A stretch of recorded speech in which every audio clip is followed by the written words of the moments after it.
Hey there, Sharon Horne-Ellstrom here. Let's clear the air. Clear the air, Febreze air freshener.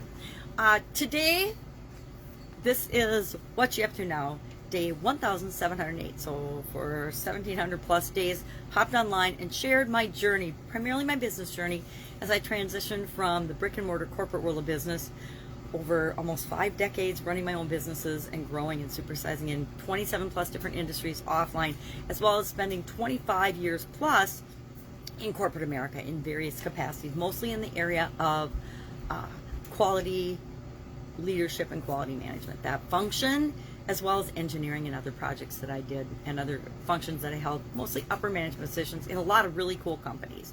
So lots of experience, both corporate and entrepreneurial or business ownership, different types of businesses, as well as then in 2017 coming online. So I like to share those stories, what worked, what didn't work, what I thought coming online, how it would be, and what it actually was.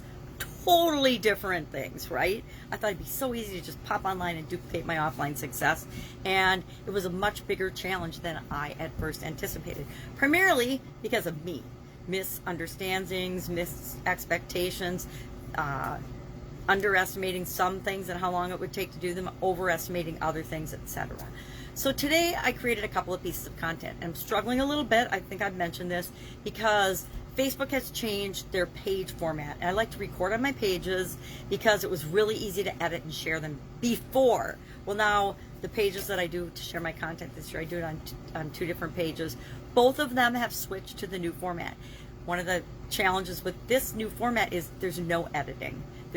I haven't found a way to edit the photos. It's all set up for Facebook to monetize and for us to monetize our videos, but that's not what I do videos. So to me, it's not an added value. That's just a pain, because I used to be able to do cool things with my videos. I used to have filters. For some reason, this particular page offers 0 Facebook filters. I'm hoping that'll change over time, or you gotta just look at me the way I am without any filters for the rest of the year and beyond, unless I decide to choose a different platform to record on. And I might do that. I might switch to StreamYard. I used to use StreamYard when Facebook would change a lot and I had challenges, because it was easy and I could cross post to different things a lot easier than what I'm doing right now. But Facebook is free. Facebook is easy for the most part, unless there's a platform change, which this is a big platform change, and like every other platform change, it just takes some time and energy for me to figure out how to make it work for me. Because when we're using other people's tools and other people's platforms, and when we're supersizing and growing our businesses, we're doing that a lot. Why? Because it's a smart thing to do. If someone has spent millions and billions of dollars creating something that we can use to make our business better, why the heck would we not use that tool, especially if it's a free tool like Facebook, right? Or other social media. So, working through those challenges. Today, we're talking about, as we are this every day this month, communication. And today's topic is clarity in communication. Our idiom for Supersize Your Business was clear the air. And we talked about, hey, we all make mistakes. It's how we handle those mistakes that matters. It's how do we go about making it right. And I showed an example or two about, hey, I make a lot of mistakes, and I had to learn early on in my career how to do the right thing, step back from the situation, get my ego out of it, because if our ego's involved, we will do the right thing for us at the short term, but we might not do the right thing for us long term and for our business long term. And the same is true when our ego's involved. We might end up losing business and having the exact opposite effect we want on the situation, when usually it's pretty easy if we step back to see exactly how to make something right, right? Doesn't mean we can please all the people all the time. Doesn't mean we even want to please all the people all the time, because sometimes, guess what? Customers are wrong.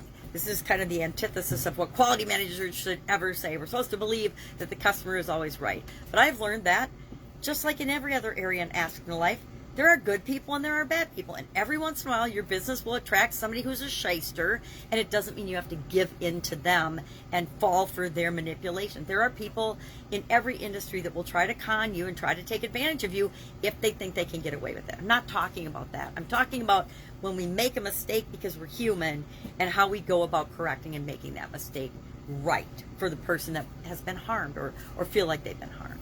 So that was our idiom for today, to clear the air. It comes from nature, of course, from the 1300s, and it's literally from nature when a storm would happen. It'd be dusty or cloudy or foggy or something, and the sun comes out and clears the air, and it's beautiful and crystal clear day again. Our topic today for the annual challenge was communication clarity, and I shared 7 ways or more, about 7 or so ways that we can be more clear in our communication, because we want people to understand us. At least we're hopefully not trying to create more confusion in the world. Why? Because a confused mind says no. If we're trying to share a message with someone and they're like, no, that doesn't make sense to me, they're confused, they will just shut down and not listen, and your message will not get through. So we talked about some ways to do that today. If I can help you in any way, hit me up. I've got a huge home project that I'm working on and helping one of my sisters move. And whenever that happens, it means shuffling the schedule around and being really creative, which to me is super fun. So I'm going to be super creative today and get some physical work done. That's the updo. Any questions, hit me up. You know, Voxer is still my favorite way to communicate. Hit me up, pajamagramma@gmail.com. If you've got a quick question, just push the button and ask me, and I will push the button and give you my response back. Again, make sure you're very clear with your question so that I can answer the right question, not the wrong one. All right, have an awesome day. I'll, of course, see you tomorrow. Bye.